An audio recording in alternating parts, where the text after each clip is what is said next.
Good evening, Yuma, and welcome everybody. Before we begin, I would like to acknowledge where we are, that we're here on the lands of the Ngunnawal and Ngambri people. I'd like to pay my respects to elders, to all Indigenous people who are here with us tonight. And I'm very pleased, is that the right word, that we have this lecture in Reconciliation Week. A week. I am pleased. No, but pleased sort of, pleased that we have to have Reconciliation Week, or that, that we have a week when this is a reminder of something that we should work on every day. So tonight I'm very, very pleased that we have Professor Brenda Croft to deliver the 2025 ANU Archives Annual Lecture. I'm Catherine Dan, I'm the University Archivist here. And my job tonight is to introduce Brenda, who will then speak. We'll then have a little bit of time for questions, and of course a vote of thanks by the chair of the Friends of the Noel Butlin Archives Centre Committee, who co-host this event with the ANU Archives, Professor Bruce Gates. So, Brenda. Brenda is Professor of Indigenous Art History and Curatorship here at ANU, a renowned scholar, an artist, someone who I know because I've talked with her in the reading room, engages deeply with archives and what they do and what they tell us. Professor Croft is from the Gurindji, Mulungal, Mudburra peoples from the Victoria River region of the Northern Territory of Australia, and has Anglo-Australian, Chinese, German, Irish and Scottish heritage. She's has had a long-standing engagement with archives, with her patrilineal family and community members both on traditional homelands and also as part of dispossessed Gurindji-affiliated communities. She is involved in cross-disciplinary research, which encompasses many different perspectives, and her work is represented in major collections, art collections, in national institutions and in private collections. And I actually saw some of your work just the other day when we were in the National Gallery, so there you go. In 2024, Brenda was the Gough Whitlam and Malcolm Fraser Visiting Chair of Australian Studies at Harvard University in the USA. And in this lecture, she's going to draw on her engagement with archives and take us on a journey of understanding personal... Get the slides up. Here we go. Personal and family history in the story of the long journeys of handsome Joe Croft, father and son.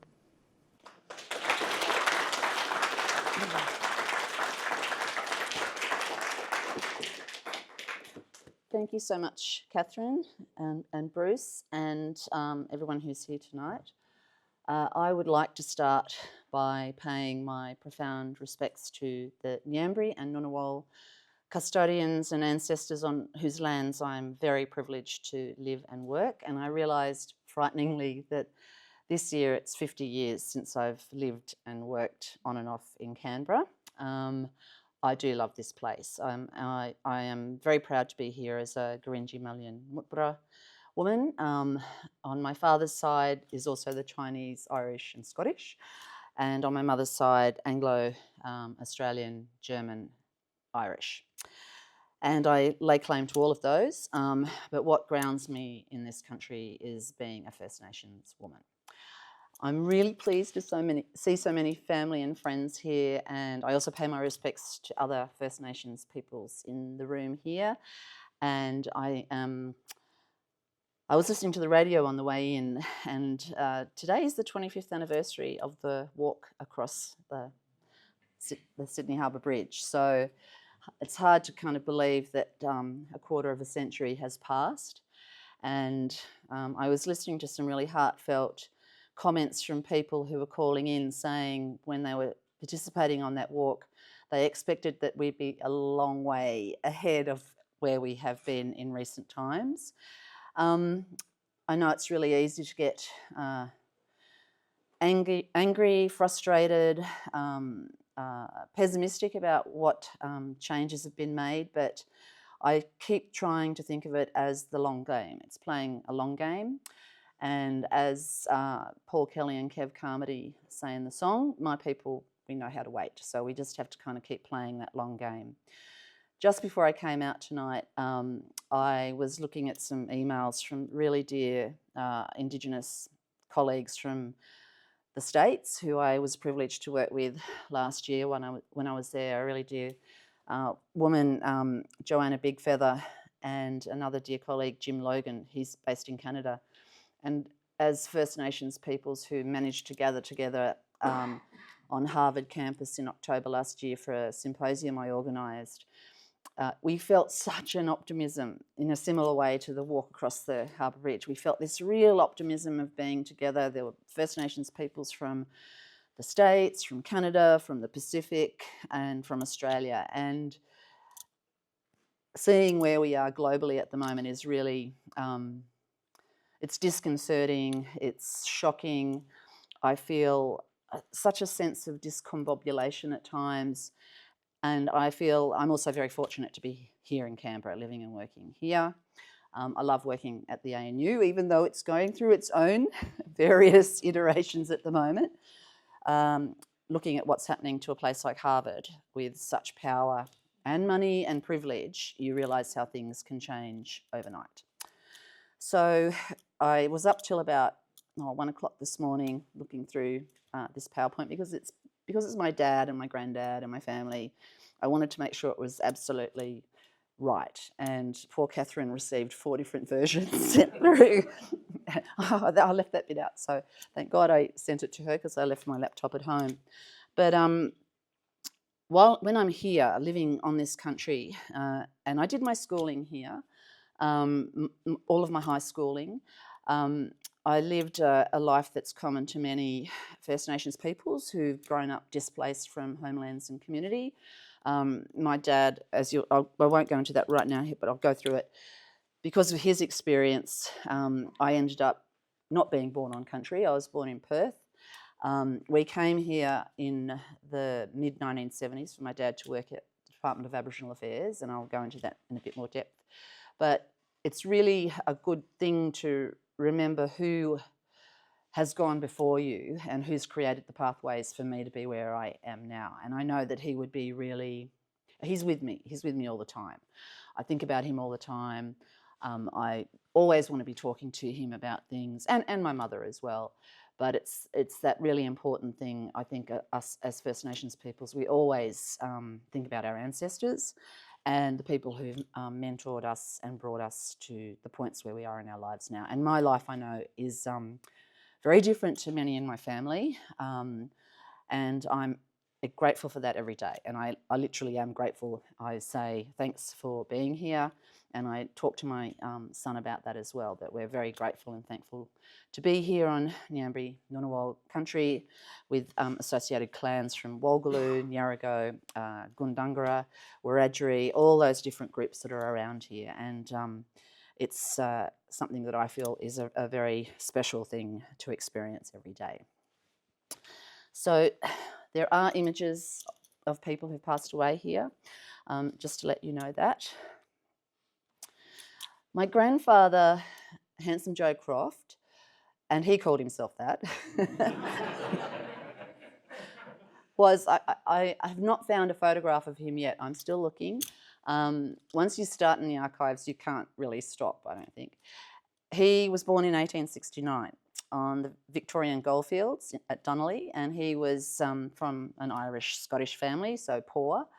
And he ended up in Darwin and died in 1934. So he did meet my father. I'll go into that a little bit more in a moment, but he's just been a really intriguing character for me. And so the way I'm going to take this lecture is, and PowerPoint, is like sort of dip in and out and go backwards and forwards. And I just love the fact that he called himself that and he used to write letters to the newspaper and sign them as Handsome Joe Croft. And so I hope his photos, if I ever find any, show that he is actually quite handsome. But he left a trail, he left a paper trail, which has been really fantastic for me to find. And he pops up in various publications, research publications that other people write as well, which has been a real joy. And I'm really proud of carrying his name as an Irish, Scottish man. And, you know, I've been working on a book of my dad's life since my dad passed away. My dad would have been 100 this year. So he was born in 1925. We don't know what date. For a long time, he had his birth date as the 8th of January 1926. And me going back through records, I've worked out that he changed that. And I remember him actually saying, oh, I picked it as really early in the year 1926 so I'd get an advantage in running races at school. But he was actually born in 1925. And so that's just kind of mind-boggling to me when I think about, oh my God, my dad was born 100 years ago.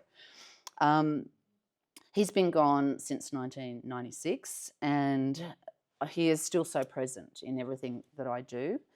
And knowing a bit more about his father, finding out more information about his father has been really fascinating as well. So I've just got some notes here. These were actually sent to me by historian Tony Roberts, who wrote Frontier History, fantastic publication, and I don't actually know if he's still with us. I was trying an old email address for him the other day and it wasn't working, but he wrote to me on my birthday 15 years ago, and he said, oh, you know, I was just talking to, and I was at the University of South Australia at that time, and he introduced himself, and he'd actually worked with my dad at Department of Aboriginal Affairs back in the 1970s, and he said, oh, I'm doing some research and I've been coming across all this information on Handsome Joe Croft. Can I send it to you? And so we've got this lovely kind of dialogue going backwards and forwards in emails, and I would correct some things that he had, and it was just a lovely sharing, I think. And this is what I love about working in the archives. It's not for me, it's not been a lonely place. Sometimes you're the only person in an archive. You'll be the only one sitting in there looking through things. But when other people find out what you're looking for, they will be really generous and they'll send that through to you. And I try and do the same for people. If I find something on someone's family, I'm like, okay, I've got to make a note of that and send it on to so-and-so, because these are hard places to traverse. They're very time consuming. And my dear friend Natalie Harkin, who's over is she at Flinders now? Yeah, she's at Flinders. So she was a dear colleague at UniSA, and she has written about the archives as being a place of violence, and they are a place of physical violence, metaphysical violence, psychological violence. So we have this kind of, First Nations peoples have a very kind of bittersweet relationship with archives. They reveal things to us that we've been looking for, but it's also painful sorting through a lot of that material. So there's lots of Crofts in Australia, I found. It's a very common name. I was really interested in the fact that my grandfather was born so long ago. And so he was quite elderly when my dad was born. My grandmother was much younger. And there's lots more to be revealed. So this is an ongoing story. Even though I've been trying to get Dad's story written, I can't do it without my grandfather, his presence in it. So I just have to go and be guided by the time that it takes. Here's where I know you can't read this properly here, and I'm happy to give a PDF later if people are interested. These are my notes in red back to Tony. So this is the kind of conversation we were having. You know, he would send me through things and I'd say, oh, I found this, you know, and it was and he helped me with other family members as well. He helped me unravel elements of my dad's siblings' history. And it's just, my mother, I call my mother an archivist. She was probably a hoarder. She kind of kept everything, but she taught me really, and she was a child of the Depression, so you kept everything. You never threw anything away. Something would always come in useful at some point. Dad had very little material, anything left over when he passed away, as my friend Sandra can attest, because we packed up his room. But he collected people. So he collected relationships. And I can't say that my mother did that. Everyone who met my mother always remembered her, but I am very much lean towards my mother's side of the family, I think, in terms of being feisty. And my dad was a beautiful, gentle man. He was a diplomat. People just gravitated towards him. But there wasn't a lot of material there for me to find. And so I had to really delve into many archives around the country. One of them was the Timber Creek Police Station letter book from 1926 to 1928. And this is in, I always get these muddled up. It's the National Archives of Australia, but the Northern Territory Archives Service at Milner in Darwin. And it's funny going to these places that you've been through at different points in your life, and you feel like you're passing ghosts in the street in a way, and certainly within archival spaces you feel like you're surrounded by ghosts as well, and so you're hearing all these kinds of voices. That might just be me, but you've got people kind of talking to you. And so I was looking at this police letter book and I'm flipping it over, and it's literally, these things are so fragile. They're falling apart in your hands when you're looking at them. And so you've got this terrible kind of tension that, oh, am I destroying it while I'm looking at it?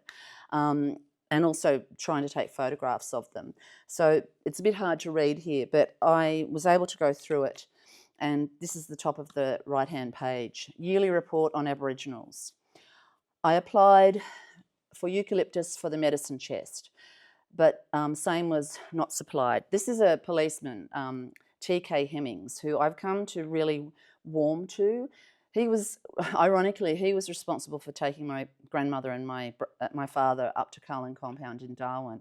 But I've read lots and lots of the other letter books and realised what a hard job he had at Timber Creek. He was very isolated out there. The white ants ate everything. They ate all the timber. They ate the saddles. They ate your clothes. They ate, so he's writing these letters to the powers that be up in Darwin. Sounds so familiar, doesn't it? Writing to the powers that be, can you please send me some supplies? Can you send me steel? I need to build the jail out of steel. And I'm thinking, oh. He says, because otherwise I have to chain people up by the neck around a tree in monsoonal weather. And I don't want to do that. And so I'm reading what he's describing. We've had the doctor who was sent down proved most unsatisfactory. He tried to slit his own throat because he got the fever. So they stopped him from slitting his own throat, and then he went and stabbed himself through the heart. And I'm reading these kind of horror stories. The only paddock we could put the police horses in was right next to the river, so they got eaten by crocodiles. And all the horses have got names. And so you're just reading this kind of litany of things and looking after these young girls who are mixed race, because people have been coming through there for the goldfields, for the cattle station for decades. And they're being preyed upon by itinerant workers coming through, and they're catching syphilis, which is a horrific disease. So he's writing saying, please send me medicine for these girls. And how am I meant to apply this medicine? They're young girls. They don't want a grown man who's a white man of having to apply this. And as soon as I apply it, they run away and wash. And so I'm reading this and I can sense his incredible frustration with the people who are up in Darwin in the lovely stone house, you know, overlooking the bay. And he was responsible for taking Dad and my grandmother up to Darwin in 1927. So I'm reading this, I'm there by myself in at Milner in Darwin. The following half-castes were sent to Darwin, half-caste home. I used this in an artwork that I made. So I had to get permission from the present-day Northern Territory Department of Police, Fire and Emergency Services to be able to use this material, and I had to redact the names of the other people who were in it. But before I did that, I contacted family members and sent them unredacted copies because it's their material. Joe Quadroon and his half-caste mother named Bessie, and it was like a sucker punch. There's my nana, there's my dad. And I just burst into tears. I hadn't even realised I'd burst into tears. And a lovely person working at the archives just came in quietly into the room, just put a box of tissues next to me and then went quietly back out. And so there was a really lovely level of care there as well. And there were other times it was kind of tricky in that space. I would see First Nations community members come in and, you know, you've got to go through, you have to put in an order, you have to make an appointment. You've got to go through the collection and tell which because there's thousands of records. What records you want to look at? And I'd see mob come in who just were in town, and they'd come in and, you know, they couldn't just make an appointment to come in and see material. And I'd feel this kind of guilt that I was there looking through my material and that I couldn't help them. Or I had to sit there and listen to two very young, very junior staff members from Shine Lawyers while they were going through the Northern Territory Stolen Generations class action, joking about their big nights out and talking. And I ended up putting in a formal complaint to Shine Lawyers because I said they had absolutely no respect for anyone else in the room, and they're looking through records that relate to my family. And they were I said, if this is how you conduct your business, and there's more on that story because I'm so furious at how much money that legal firm has made out of First Nations communities. But it's just that they're places that they're not safe places. So you have to kind of really lock yourself into them. But finding this was such an amazing revelation, and it was because a lovely archivist in Darwin pointed me in this direction because I was looking somewhere else. I was looking around. She said, if you're looking for stuff from VRD, Victoria River Downs, it'll be at Timber Creek because that's where people were taken. And I'd been looking at Wave Hill and other places, and so it takes a long time to kind of find your journey through. Here's 2 letters from my grandfather, and he was the cook at the hotel, by the way. He wasn't just living there. So this is what I love. He was known when Dad was doing his own family research in the late 1980s with an IATSIS family grant. He was talking to older members who'd been at Carlin Compound with him, and they all loved my grandfather. They just loved him. He was the only, they would say always, he was the only white man who came to visit his kids at Carlin. And when he came, he always bought a huge bag of lollies, boiled lollies for all the kids. So they always remembered him. And he claimed, he claimed Dad. Dad had his name. And so this is a little section here, and he loved his footy as well. So he was they're mad footballers up there. And Vesties, who owned Wave Hill Station, had a football team, and they barred coloured or half-caste players from playing on that team. And so there was this ongoing, I think Matthew Stevens has written a book on the colour line in football up in the Territory, drawing on this history. And in fact, he's the one who pointed me in the direction of this letter. He said, oh, how are you related to Joe Croft? And I said, oh, that's my granddad. But he's saying, the half-castes are brought into the world by me and the likes of me. They claim me to be the father of several, and he was, as I found out. I don't see why young Joseph, who would have been about 3 at this time, should not have the privilege of playing football in this league or any other league. And then he talks, because he's come from Victoria, he's familiar with VFL. And so he talks about the Aboriginal, the half-caste footballers. It's the language of the day down at that time. And so he was a man of letters, if you like. I'd say he was a union man as well, because this is in the Northern Territory Times. And I think that was a union newspaper. It's so different to the NT News. I mean, like, you go up there now, it's, people wrote properly to newspapers. I don't know if this is actually from him on the other side, or if it's because he always put his name to letters. So this might have been somebody else who didn't want to be, but who knows? I just love these kinds of back and forth. And this is the sentence that leapt out for me. Well, I have no time for the man who only knows a gin or lubra in the dark. But if they know them well, let them know and acknowledge them at all times, like Joe Croft and myself and others like us. So there's obviously this kind of demarcation between non-Indigenous people who, happily associated with their families, and those who didn't. And this is still being unravelled. We talk about that when we're up home, like who's related to who and so. Oh, yeah, but their father was. And this is all over the country, and it's just that it's an ongoing part of the settler colonial project, basically. So I went and visited sites that were related to my father's journey. So when he was at Carlin Compound, he was up there with my grandmother till he was about 5, and in 1931 he was sent with a group of other boys from Carlin Compound to Pine Creek Boys Home. Pine Creek was a big community. It had a gold mine. Lots of people came through there. It's tiny, tiny spot on the highway now, Stewart Highway. And next to this is the old telegraph station, which has a heritage sign in front of it. But this was the paddock that had the boys' home. So there's nothing there. And so I just kind of visited these places to say hello. And he was there for 2 years, and then the kids were moved because they wanted to separate the boys from the girls as they were getting older. There was this real worry about breeding, clearly. And so it was moving the boys out of Carlin Compound down towards the bungalow. So they went from Pine Creek down to Jay Creek, which was the bungalow was at Jay Creek at that point. And then it moved to the old telegraph station in Alice Springs at the bungalow. And so he was there from 33 to 1940. This is one of the earliest images I've found of him. I haven't found this, somebody gave it to me, sorry. Somebody provided it to me, so I want to acknowledge all of those people. Father Percy Smith, who was a great champion of my father, is on the right, and there was a kind of strange article on him in the Australian Weekend magazine a few weeks ago.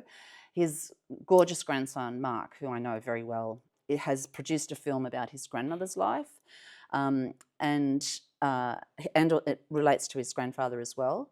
But the tone of the article was disturbing because it basically justified stolen generations. It justified removing children because look at these success stories we had, such as Charlie Perkins, John Moriarty. And my dad was basically the guinea pig for that. So he was a decade older than Charlie. Father Smith saw a desire in my dad for learning. And in 1939, my dad came second in the Northern Territory and won a scholarship that was not really meant to be open for Aboriginal kids, and certainly not someone from a children's home, and then organised for him to go to a boarding school in Queensland. And so I remember looking at this image, and it came to me with no identifying of anyone, but I got my brother to look at it, and we both had picked the same person as our dad. So we knew it was Dad as a young boy, because he looks like my brother Lindsay as well. So this is that thing where I was saying before with Sam, God, you look like your sister. And then it's that weird thing of how you look for traces in people. So I never met Father Smith. He remained really respected and loved by all the kids who were under his care, and they stayed in touch with him until he passed away and would often go and visit him. These are some photos and that image was sent to me by Father Smith's son, John, who passed away a couple of years ago. He tracked me down, and we have a long correspondence. I've got big folders full of letters and emails and etc. Then I went to visit the Northern Territory Archives Service in Alice Springs, and so I went through the records there, and I remembered, and I always visit the bungalow when I go to Alice. I used to go there with Uncle Alec Kruger, and I'll show you an image of him in a moment, and he would refuse to pay because he'd been an inmate there, so he'd always take me through the back gate, and then he'd go and introduce himself to all the lovely young women working in the shop and explain to them that he'd been incarcerated there. So I always visit it because it's a site of homage, but it's also remembering my dad's time there as well. And this was one of the times that were joyous for the kids. They talked about being hungry a lot of the time, and they had to look after. There was a Chinese market garden near where they were, and so they would sneak over to it. And when they'd pull the carrots out of the ground and eat the carrots and then stick the tops back in, or there was a billy goat's yard, and the billy goat yard is still there. I photographed that. And they'd sneak into the billy goat yard and suckle the goats to get milk. Or they'd be tasked, I think for a very short time, they were tasked with going collecting the bread from the bakery to bring back to the house. And they'd come back, and all that'd be left of the bread was completely hollowed out because kids were starving. They were so hungry.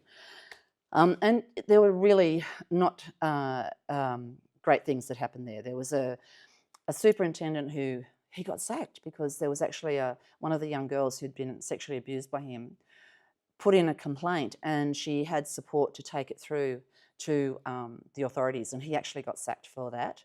There was terrible punishments for kids. Uncle Alec told me what happened to him. They'd be locked in, the freezing food cellars and left there for hours, and beaten. Dad didn't ever really kind of talk about that much. I think his way of dealing with things was he loved learning. He was always a great advocate for education. And so I remember Uncle Alex said, "Oh, he was so smart. It was like he'd swallowed a dictionary." And then he said, "No, it was like he swallowed a computer." And the two, I don't know where that came from. I mean, where does that come from in a young kid who's born, like Victoria River Downs was not a great place in the 1920s. There were massacres still happening in the Territory. The last public one on record is 1928. There were certainly things happening after that date, because I have talked to people up there who have been out on stations. Terrible things happened out on stations, particularly to women. And my dad asked my grandmother once, like, why did you take me to Darwin? And she didn't take him to Darwin. He was taken up there with her because her father was Chinese. He was probably a cook or a gardener on the station. Her mother was Aboriginal. And she said, because I didn't want you to be a stockman, because she knew what a hard life that was for an Aboriginal kid. And reading through those police letter books, that's certainly evident. So that was, that what you lose by being away from your family and your community, that's what allowed him to also survive. So around the time that he was at the bungalow, my grandfather passed away. He was in Darwin, and I'll get to that a little bit later, but my grandmother was still at Carlin Compound. And one day in 2014, I'm just typing her name into Google, as I sometimes do, like Bessie Croft, and this record came up from the South Australian Museum archives. So as part of a sub-archive of the Tyndale archives. And it said Bessie Croft photographs, 1934. And I was like, oh, I want to see what she looks like. And so I wrote to the family history unit there, who were magnificent. Some of them, a lot of them have moved on now. So I feel like I've had this fleeting moment where I've been able to connect up with people at various places. They were just wonderful. And they said, we have to tell you that her records were part of medical records. And I was like, oh, yeah, it didn't kind of sink in what it was. And I was just thinking I was going to see photographs of my grandmother. And so they sent them through to me, and they opened up on the screen, and it was parts of my grandmother's body taken by a young PhD student who was studying to be a doctor, who had been basically given open slather by Cecil Cook, who was the Aboriginal chief protector of Aborigines at the time. And he kindly placed the inmates of the half-caste institution at Darwin at my disposal. Case number 12, aged around 30, Chinese native from Victoria River. And this young student was studying yaws and boomerang legs, which is, I guess, a form of rickets. So it's it's deficiencies in your bones where they warp, and some of it's sexually transmitted, some of it's from poor hygiene, people being cooped up in these places, which are basically concentration camps. So I tracked down his thesis at the Adelaide University, and I got a copy of that. And I also discovered that he published through Cambridge Press a book on his research. He named her in his field notes, thankfully, but he doesn't name people in his, but I worked out by where he was and who he was talking to. This is my grandmother. And so he also viewed her sex organs, and I assume he took photographs of those. We haven't found those.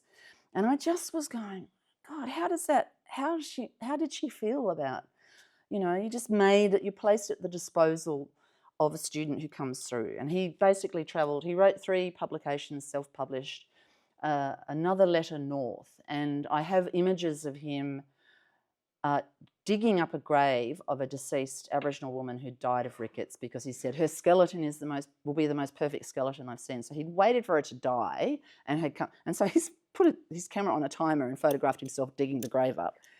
And there's lots of photos of, just everyday stuff at he went to Wave Hill Station, young girls, and I'm trying to work out who their families are, because this is like 1934, so who would that be now? But you're reading this and you have to kind of be at a remove, because otherwise you'll just rip up what you're reading in front of you. And so my grandmother was debased. I wanted to see myself in her, but I couldn't because it's a part of her face, it's not her whole face.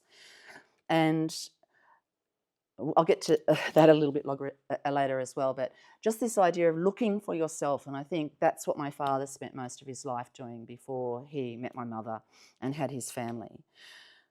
Other photos from the bungalow, I'm pretty sure that's probably Dad there. This is the highest resolution that we could get. He was the leader of the fife band, and I love the fact that elders who'd been there remembered that, and he was really loved by the other kids. He was seen as a great success story because he was very bright, and he was someone who he excelled at whatever he tried to do. And so finding these things is such a joy because we didn't have these growing up. Here he is as an altar boy, and Uncle Alec is the altar boy on the right. And this was in Charlie's book, Charlie Perkins' book, A Bastard Like Me, that came out in 75, I think. And we had that at home. I've got about 5 copies of it at home. Whenever I go into a secondhand shop, if I see a copy, I buy it, and I'll pass it on to the Perkins family. I treasure the ones that because my mum wrote over every book that we ever got, so I love the ones with her handwriting on them. And she's looking at it and she says, "Oh, that looks like you, Joe." And he said, "Oh, I remember that now." He'd completely forgotten this. And so he was the altar boy on the left and Alec was the altar boy on the right. Dad gets sent to a boarding school where he's encouraged and supported to excel. Uncle Alec gets sent out to Loves Creek Station where he's 13, the only child out there. Traditional mob out there took him in because they felt so sorry. He was made to sleep in the animals. And I'm like, where's that arbitrary decision made where one child is sent here and the other one's sent there? And they were both beautiful people. They reconnected in 1997 with the Bringing Them Home report. And they were here in Canberra together. They went up to the High Court, and so it was like they'd never been apart. And they were brothers. So I call him uncle as in proper uncle. He was Jarwin man, Krugers, big family in Katherine. So I always go through and say hello to the Krugers when I go through there. He came everywhere with me, Uncle Alec. We did a drive one time because I had no idea how far Uluru was from Alice Springs. So I said, "Oh, let's go for a drive." So I picked him up with his grandson and we drove out to Uluru. We walked around Uluru. I took them to Yalara for dinner, and we were the only black fellas there, I can tell you, because it was so expensive. We went to where you take photographs of the sunset, and then we drove back. We got back at about 2 o'clock in the morning, but it was the most perfect trip with him. And he and I would do things like that all the time. Just, let's go somewhere. Just lovely, beautiful man. When Dad won the scholarship to go to Charters Towers All Souls Anglican School in Charters Towers, we had a series of these photographs, and I couldn't work. I said, why have we got so many of them? Because he was saying these were his farewell things. People wanted a photograph of him before he left. He's photographed it's cut off from here because he's got no shoes. So he's got his new uniform on. He's 15, I'd say 14. And on the back of some of these, there's lovely little writings. Like Mrs. Perkins, meaning Hetty Perkins, the elder, Charlie's mum, gave this to me, this photo of you, at the bungalow in Alice Springs. I don't know, someone's writing to Dad. I don't know whose handwriting that is. This is my mum's handwriting. Jo Croft, 16, 14 years, from Mrs. Bessie Croft. So she'd carried this, his mother had carried this photograph around for years. This was all she had of him.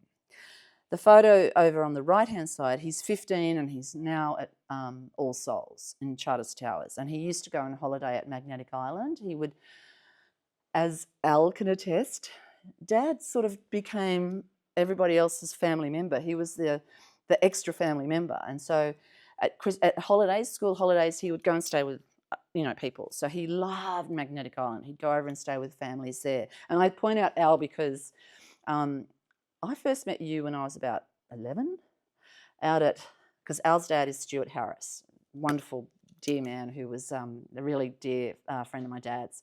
Half Moon. We went out there to see the horses at your parents' place, and he would he didn't, he just was there, wasn't he? I remember interviewing your sister and she said, oh, we just got used to coming in and your dad would be sitting there in front of the fire. You know, he just loved being around people. At Charters Towers, he again excelled. He was the first Aboriginal kid there. He became school captain and sports captain and won every sporting cup going. I have most of them. He, you know, young, handsome young man.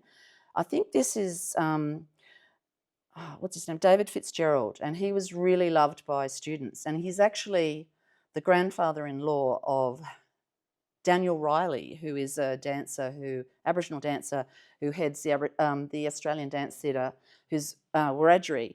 That's his grandfather-in-law. So, and I met his son-in-law at Hawker Shops Cafe.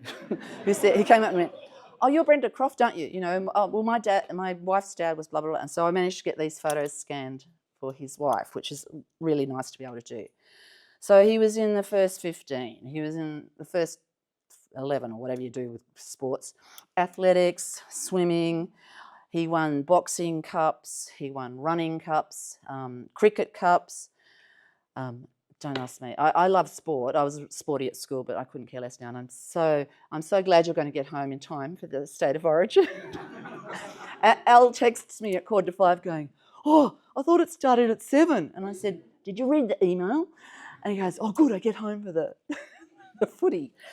In 1942, the school was taken over by the American Army, I want to say, and it was turned into a hospital because the Battle of the Coral Sea had happened that year, which was one of the worst battles in World War II for Australia. People were killed. There was bombs at Townsville as well as Darwin. There was bombing at Katherine. People were killed, and so all the kids were moved out of the school so the American Army could come in. And so this was exciting for these kids. They had to go and live at a river, and they set up their own camp school ground that was intense. They got the top marks in the state that year. Their bathroom was the river. They almost got shot by an American plane that came down the river one day and was testing out its machine guns and didn't realise the kids were swimming in the river. But, you know, they got chewing gum and ice cream from the soldiers. Dad became a prefect and then he became school captain. And this was because of the support of the headmaster, Bidge Mills, who was an amazing man who tapped Dad on the shoulder and said, you're going to be school captain.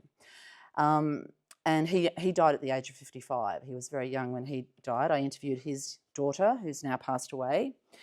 I am so thankful for these people who Dad met along his life, who looked out for him. I interviewed many of his old schoolmates. I've been doing that since 2012 onwards. Most of them have passed away now.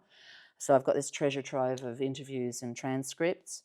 And I just see this kind of optimism in these young kids. They had to live at the racecourse the year after the living at the river. They loved it. They just watched the B-52s going off at the end of the... So I don't know how much they were learning there. He continued being an altar boy and a server. I'm just going to flip through these quickly. It goes very slow, even though I'm clicking it. So he was a cadet with these kids, and he kind of paved the way for other Aboriginal kids to be sent there. So they came from Palm Island, Torres Strait, but there were also kids from every background. They were like Lebanese, I'm trying to think, Greek, Italian, Chinese, Russian. There was a whole mix of kids there, and they were from wealthy families as well as non-wealthy families. So it was a very egalitarian kind of school. There was a big reunion in '92, and you know, he was so proud going back up there. This is some of the fellows who were little boys in those photos that you saw, and all of them have gone now. He won a scholarship to go, yes. He then was given a Commonwealth bursary to go to the University of Queensland. I wish his father had been around to see this. And I just loved the kind of descriptions of him. Clever half-caste, brainy half-caste, abo, coloured, half-blood, you know. And these are national newspapers as well as regional. He went to UQ. He was there in 1944, from 1944 to 49, on and off. The war was on, so he also joined the army. He loved that time in his life. I was lucky enough to interview a number of people he was at university with. He was a snappy dresser. They all were.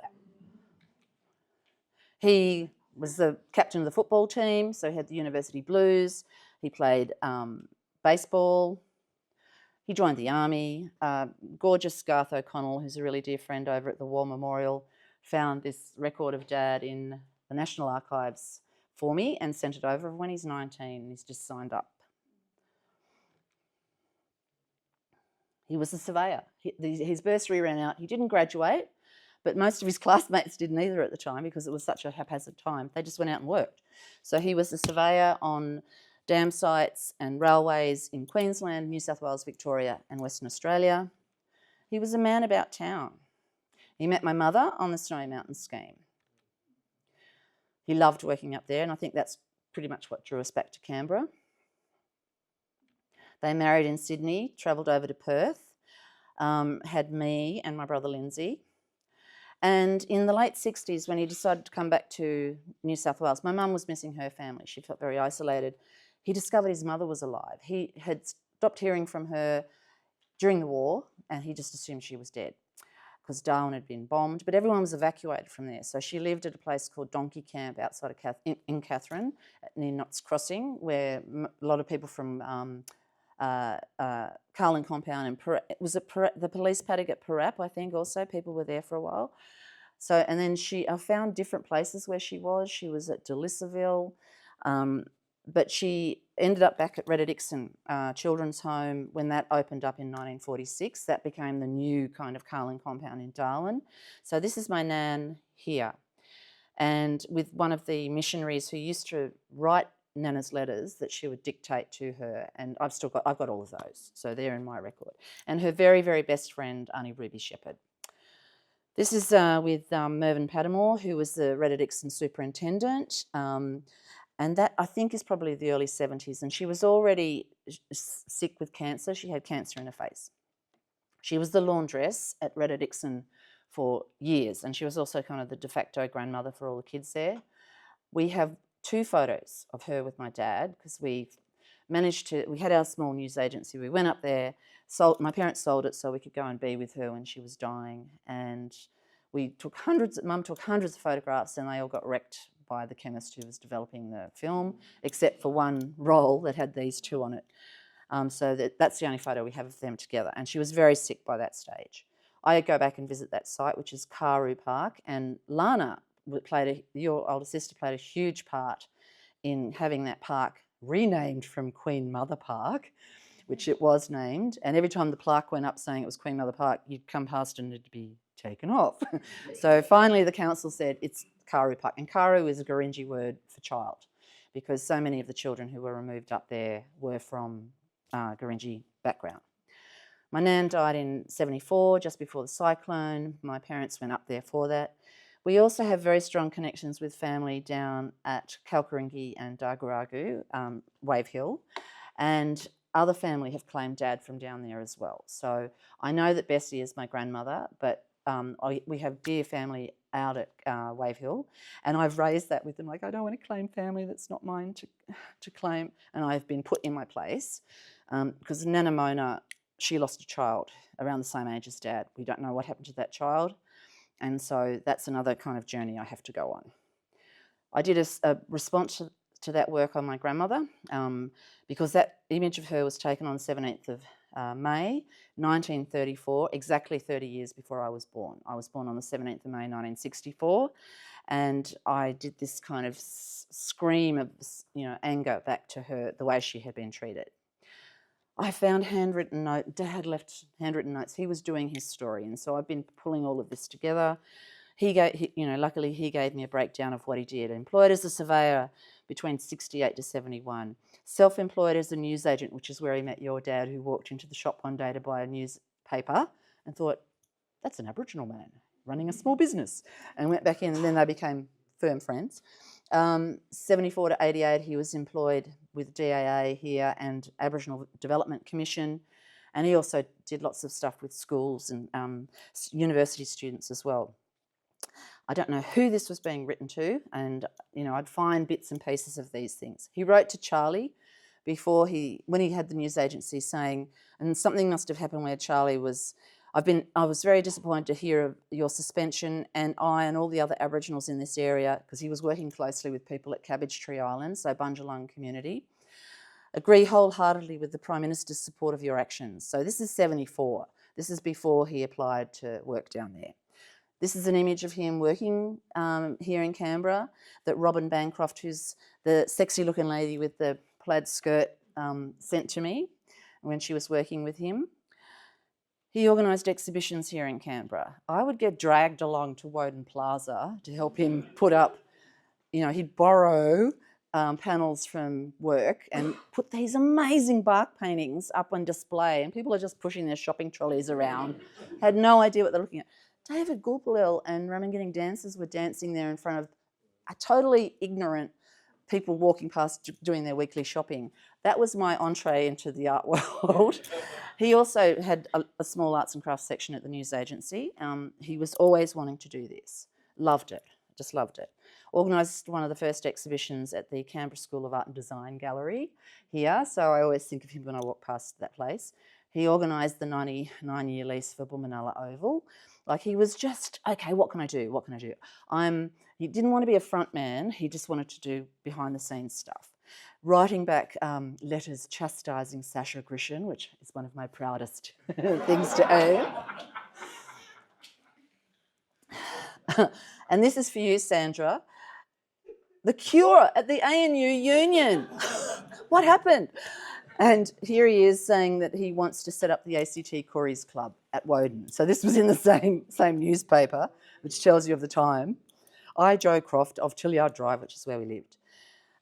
He was writing his life story. He didn't get around to finishing it because my brother died, and it kind of just took the wind out of his sails completely. He loved working with the mob from Ramingining, and I'm still really close with them. I managed to go through and digitise all of his VHS tapes and photographs of Gulpilil and community and send them up to the Arts Centre. So I can, it's just really fantastic to be able to do that. And they call me daughter. This is him when he went home and talking to elders out at Wave Hill. This has thankfully it's audio taped as well. It was all in language. I've had it transcribed. With his dear friend Merv Bishop, they were old buddies from the DAA days. And I've made lots of artworks based around these archives. I use them in ways to help me tell his story, to tell my grandmother's story, to tell our community's story. I first went out home with a shocking haircut in 1991. This is from his collection that's in the IATSIS collection. So this is at the opening of Parliament House in 88. He was there as a protester. And so were my brother and I. That's my brother Lindsay, who's passed away. And we're there with Kevin Gilbert. So there's this kind of community. We made community here as well. And he loved nothing more than that. He just loved his time here in Canberra. In 93, my brother won a Harkness Fellowship to go to Harvard. And he was over there and he'd finished and was killed in a car accident. And that just completely shattered my dad, which is what some of those works were there. My dad died in 96. My other brother, Timothy, and I took him home to be buried on country. For some reason, I didn't realise it was the 30th anniversary of the Gurindji Freedom Day. My cousin had helped organise it, and I'm like, why is Gough Whitlam walking around? And Tom Uren, there's all these people here. And so that was fantastic that it was during the midst of all of this, and there was a really big funeral. And that's me with my female family down there. This is Dad's grave at Wave Hill at Kalkaringi in the second cemetery. That is actually Wave Hill in the background, and Victoria River is just down along there. Family, I did my PhD working with my family, and this was on my birthday in 2011, a year after Tony Roberts had written to me asking my family if this idea I had for my PhD was a dumb idea or not, which was to walk the Wave Hill walk-off track. And my beautiful cousin who's passed away, who's younger than me, he translated it into Gurindji, and then he said, we should walk with you. So that's what ended up happening, is I walked it with a number of my cousins and my nephews. A series I've done based on those lovely press clippings. And so these aren't self-portraits, these are kind of mirrored responses to my dad. I'm getting there. I'll get back to my dad. His older sister, Auntie Flo, was 8 years older than him.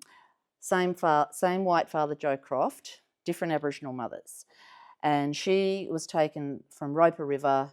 She was probably born on Elsie Station, but taken from Roper River over to Groote Island to Emerald River Mission, she was there with Harry Huddleston, and they ended up marrying in 1917.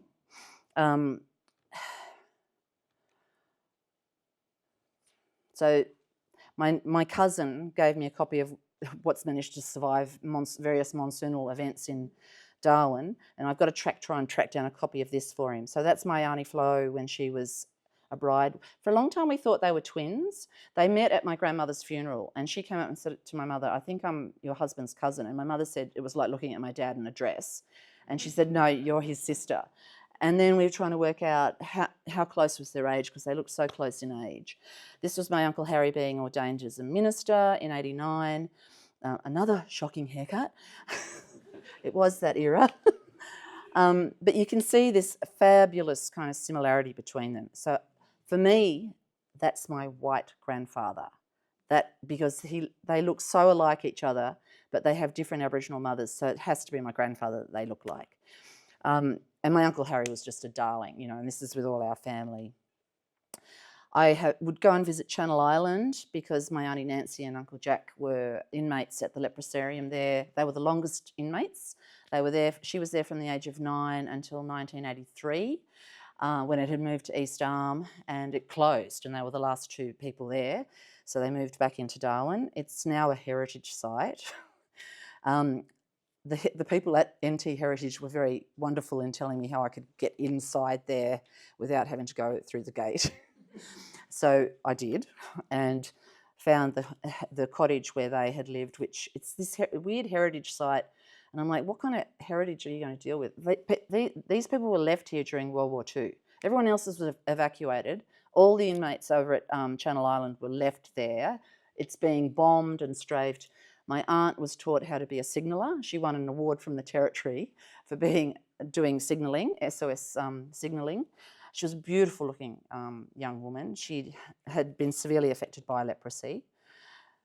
She was at Carlin Compound with my dad, so I took her back to Carlin Compound site, and we would walk around in that space as well, which has had developers eyeing it off because it's, the last part of undeveloped area. And I think, who knows, under this NT government, there is going to be a kind of cultural centre there. But the Friends of Carlin, fought so hard and long for it to be recognised as the place where Carlin Compound was.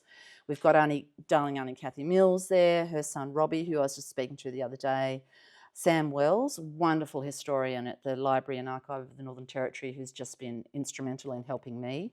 She helped me track down my grandfather's gravesite because we didn't know where he was.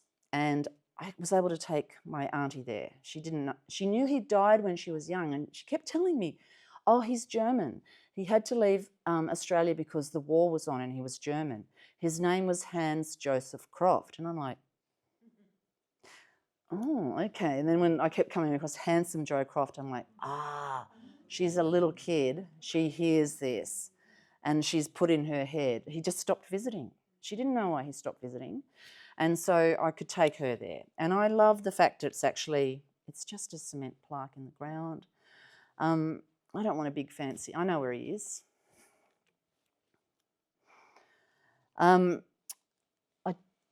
If I can, I just want to read out his obituary because it's hilarious. Where is it?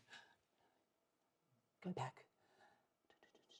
The death took place at Darwin Hospital shortly after 7 a.m. on the 10th instant of Mr. Joseph Croft after a long illness.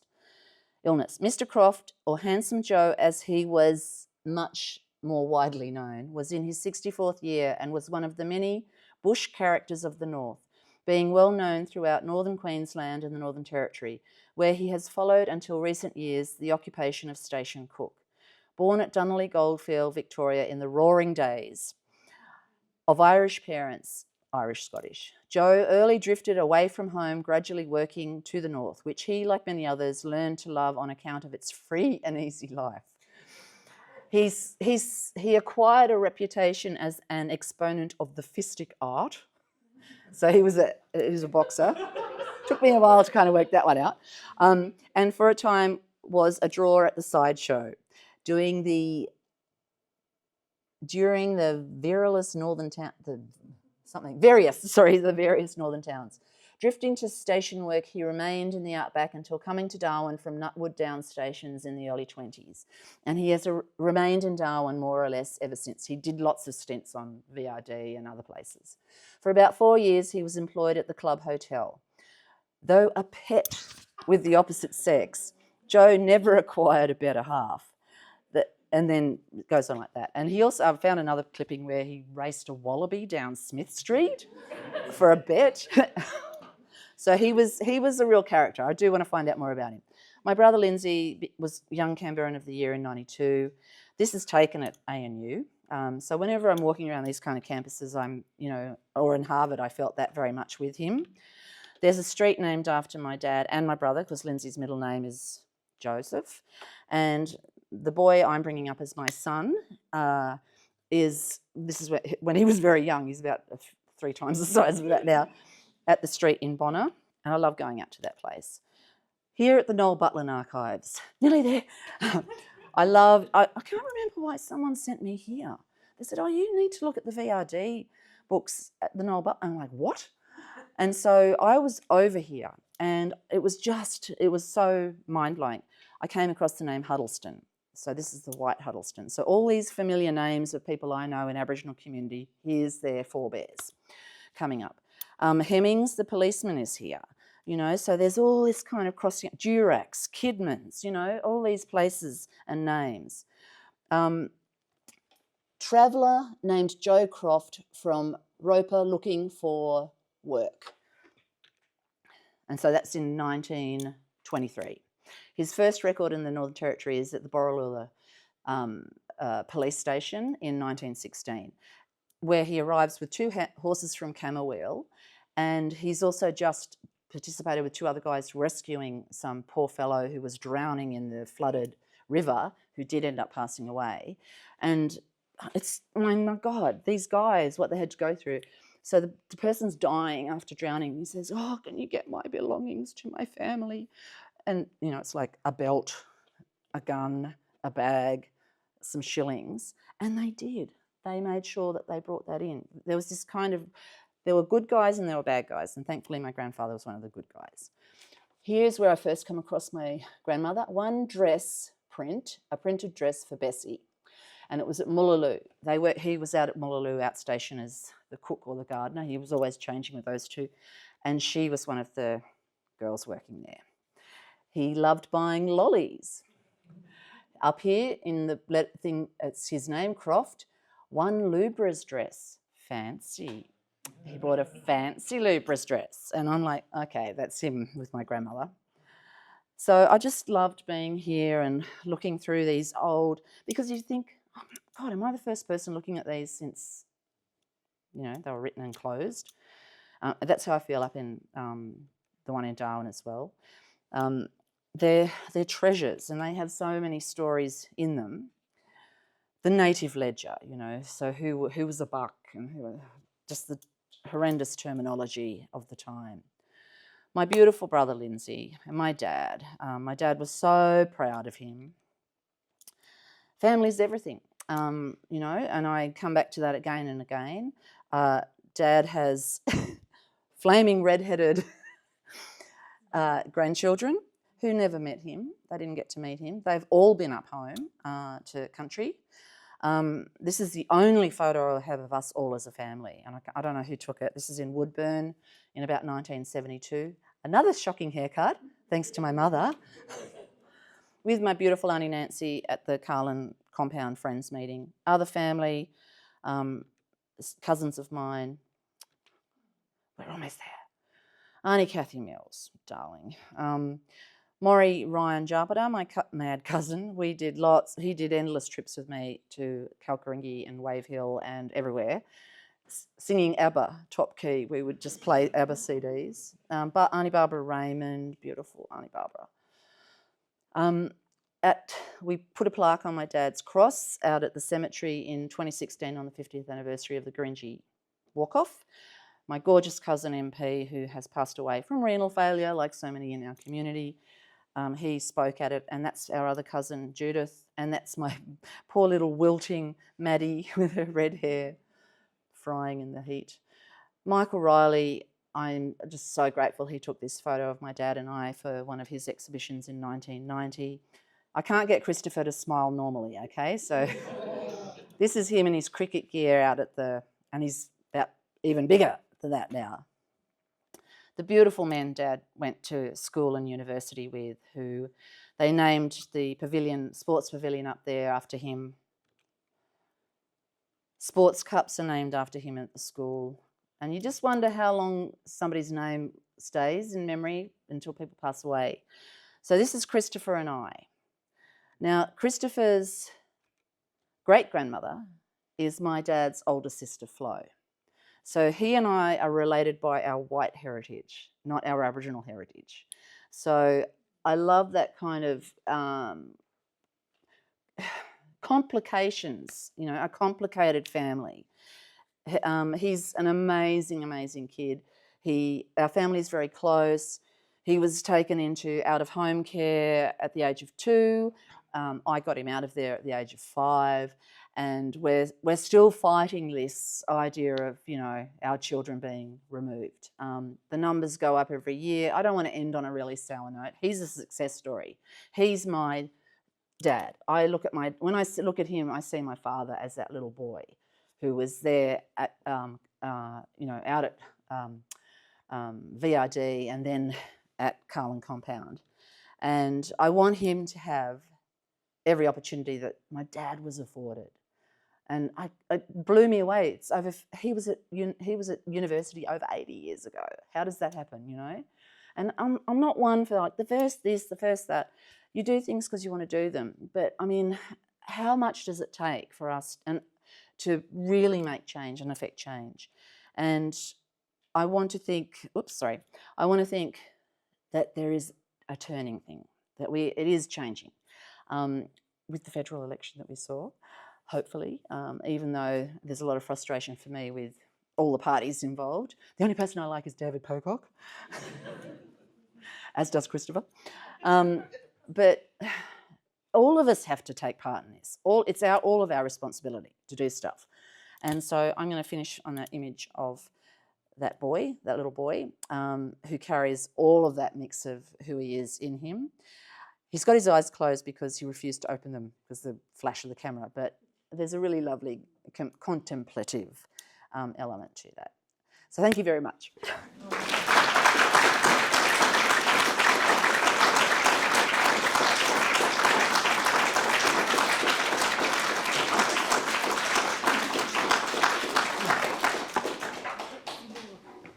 Thank you. You could just keep listening to me. Sorry. It was wonderful, thank you. I'm going to do 5 minutes for burning questions. 1. Right. Look, thank you so much. It was a beautiful, beautiful talk, and I so appreciated your honesty and how layered your story was. I was curious to hear that I think you said you interviewed your dad at one point, and then you transcribed it. And I'm kind of curious because the idea of audio and the spoken voice as part of an archive often seems to get sort of shafted off to the sides, and there's a focus on the transcription. And I guess I'm kind of curious, you know, I've also worked a lot in archives. What value do you think we could place on the voice in terms of not only an archival document, but also its relationship to country? Yeah. Well, I could show you, I'm doing a talk tomorrow on that actually, because I created a 20-minute immersive audiovisual piece for my PhD, which incorporated a lot of the audio because there's so much material you can't use, and you hear that person's voice immediately. It's like seeing someone's handwriting, if you know who that person is. But hearing my dad's voice, so it is in that, and there's a 2-channel work that I did precisely because of that. And when we lose how people sound, we lose that person. So for many years after, I only spent 3 weeks with my grandmother, but for years I could still smell her. I could draw up the scent that she had, and then it faded. So it's like someone's voice, you remember how someone sounds. So I rigorously tape my brother's kids and Christopher, because my parents did that with me. They had the old reel-to-reel tapes, and so I love having those. And I do that of other friends, and I annoy them. And I used to just hide the phone while they were talking, so I'd get in trouble. But I think that's really a key thing, hearing the voice of people.